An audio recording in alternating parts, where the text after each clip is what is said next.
Саламатсыздар ма балар? Қазақ тілі пәнінің 44-ші сабағы. Хабарлы сөйлем. Балар, бұл сабақта сөйлем түрлерін анықтауды үйренеміз. Үзіліс кезінде демалуға арналған ережелер құрастырамыз. 29-ші жаттығу. Үзілісте. Мәтінді түсініп оқы. Ажар сынып топ басшысы. Ол үзілісте кезекшілердің терезені ашып, тақтаны сүртіп қоюын ескертеді. Тақта сүрткішті үнемі дымқылдап қояды. Балалардың үзіліс кезіндегі тәртібін қадағалайды. Бірде Ажар, біз үзіліс кезінде дұрыс демалуға тиіспіз. Ол үшін не істеу керек? Әркім өз ойын айтсын деді.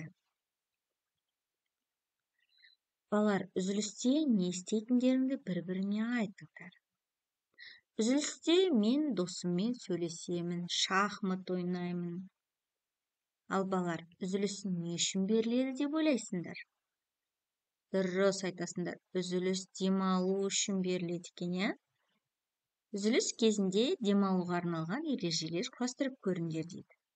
Ал енді үзіліс кезінде демалуға арналған ережелер құрастырып көрейікші.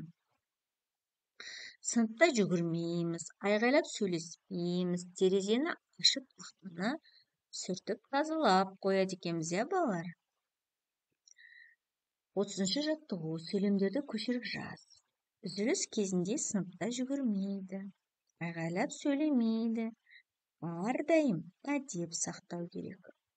Балалар, сөйлем басталғанда азат-жолдан жазамыз. Сөйлем басталғанда бас әріппен жазамыз. Сөйлем аяқталғанда нүкте қоямыз. Қатесіз, көркем жазуға дағдыланамыз, иә балалар?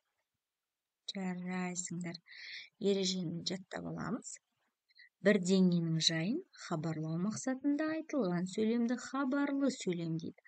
Хабарлы сөйлемнің соңында нүкте қойылады. Мысалы, оқушылар мұражайға барды. 31-ші жаттығу. Суреттерге қара. Балалар, суреттерге қараймыз. Суреттегі балалардың қайсысы үзілісте өзін дұрыс ұстады?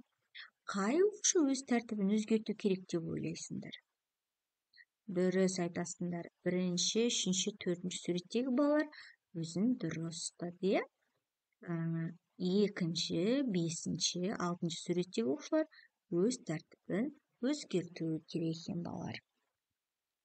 32-ші жаттығу. Үзіліс кезінде демалуға арналған ережелерді 1-ші, 3-ші, 4-ші суреттердің көмегімен жазып көр. Жазғандарың қандай сөйлем? Үзіліс кезінде оқушылар ақырын сөйлейді. Үзіліс кезінде оқушылар шахмат ойнайды. Үзіліс кезінде балалар кітап оқиды. Балалар, сөйлемдердің барлығы қарап отырсақ, хабарлы сөйлем екен, иә? Жарайсыңдар балалар. Осымен сабағымыз аяқталды. Алдағы сабақтарымызды жіберіп алмас үшін арнамызға тіркеліп, лайк басуды ұмытпаңдар.